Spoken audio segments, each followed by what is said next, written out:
الحمد لله رب العالمين والصلاة والسلام على خاتم الأنبياء والمرسلين سيدنا محمد وعلى آله وصحبه أجمعين. أعوذ بالله من الشيطان الرجيم. فلا أقسم بما تبصرون وما لا تبصرون إنه لقول رسول كريم وما هو بقول شاعر قليلا ما تؤمنون ولا بقول كاهن قليلا ما تذكرون تنزيل من رب العالمين. سبحانك لا علم لنا إلا ما علمتنا إنك أنت العليم الحكيم.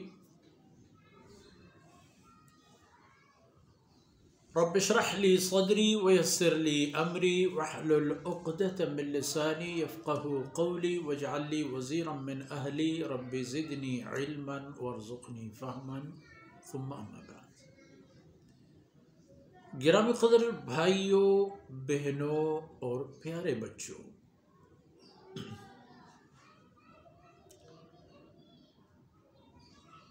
اب جب کہ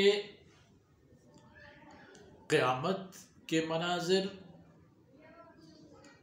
اہل جہنم کے مناظر، وہ اسباب و علل جو جہنمی بناتے ہیں، وہ اسباب و علل جو جنتی بننے کے سبب ہوتے ہیں، ان سب کا تذکرہ ہوا.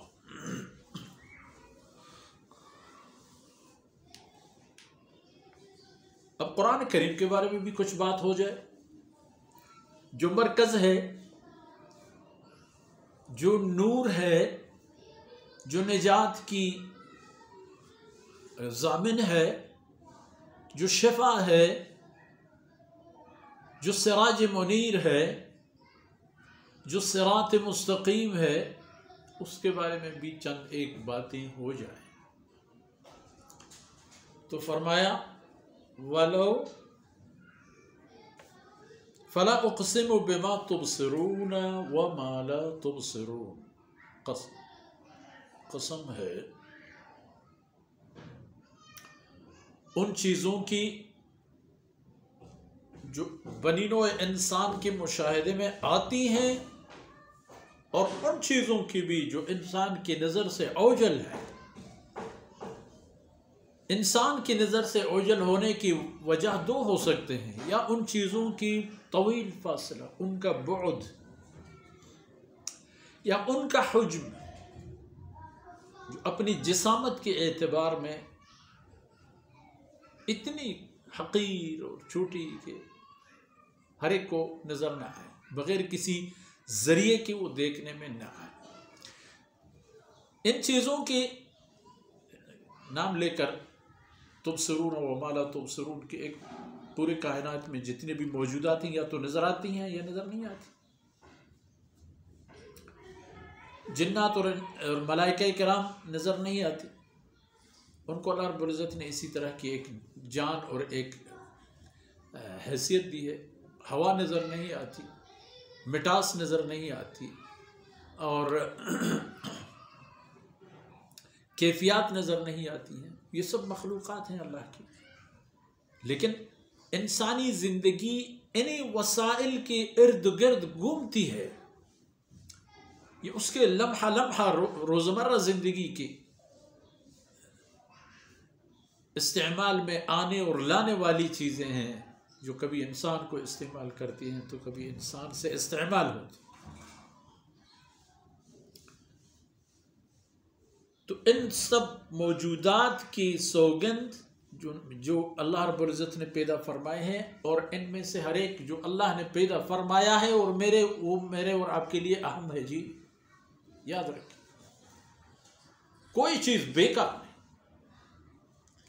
اب اللہ رب العزت نے اس کی ڈیوٹی کیا لگا دی ہے، اللہ رب العزت اس سے کیا کام لینا چاہتے ہیں، واللہ اعلم. لیکن وہ سب اس کرۂ ارضی کے اور موجودہ نظام فلکی جس کے اندر انسان بھی بود و باش کرتا ہے اور مرکز ہے ان تمام مخلوقات کی وجود و بقا کا،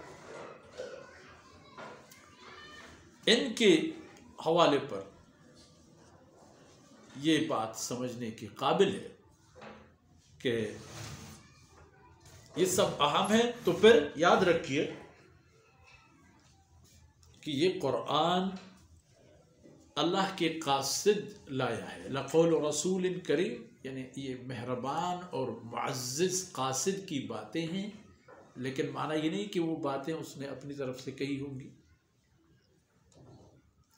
سیدنا جبریل علیہ السلام کی باتیں، پھر آپ صلی اللہ علیہ وسلم کی باتیں، تو آپ صلی اللہ علیہ وسلم اس وقت نہ فرما دیتے کوئی بات جب تک جبریل علیہ السلام اللہ کا کوئی فرمان لے کے نہ آتے، اور اللہ رب العزت جبریل علیہ السلام کو کچھ فرما دیتے تب وہ لا کر کے رسول اللہ صلی اللہ علیہ وسلم کی خدمت میں پہنچا دیتے۔ انہ لقول رسول کریم۔ تو پھر دو باتوں کی نفی،